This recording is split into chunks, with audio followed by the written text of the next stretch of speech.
আমার বাইকে আমি লাস্ট 3000 কিলোমিটার ধরে ম্যাক্সিমা প্রো প্লাস ইউজ করছি, ফুল সিনথেটিক ইঞ্জিন অয়েল, যেটা 10W30।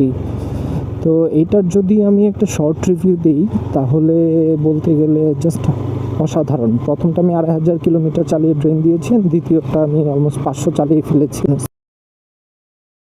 স্পেশালি যেসব বাইকের হাই রেভ ইঞ্জিন অথবা হচ্ছে আপনার স্পোর্টস সেগমেন্টের বাইক বা 4 ভ্যালভের বাইক, ওইগুলোতে ম্যাক্সিমা মানে বেস্ট ফিটিং হয়। এটা ফার্স্টেই আপনার যে জিনিসটা ইমপ্রুভ করবে সেটা হচ্ছে আপনার বাইকের অ্যাক্সিলারেশন অ্যান্ড থ্রটল রেসপন্স অনেক বেশি স্মুথ করে অ্যান্ড কুইক করে। দ্বিতীয়ত যে জিনিসটা ইমপ্রুভ করবে সেটা হচ্ছে আপনার ক্লাচ। আমার ক্লাচ কিন্তু স্লিপার অ্যান্ড এসিস ক্লাচ না, তারপর কিন্তু আমার ক্লাচ অনেক সফট।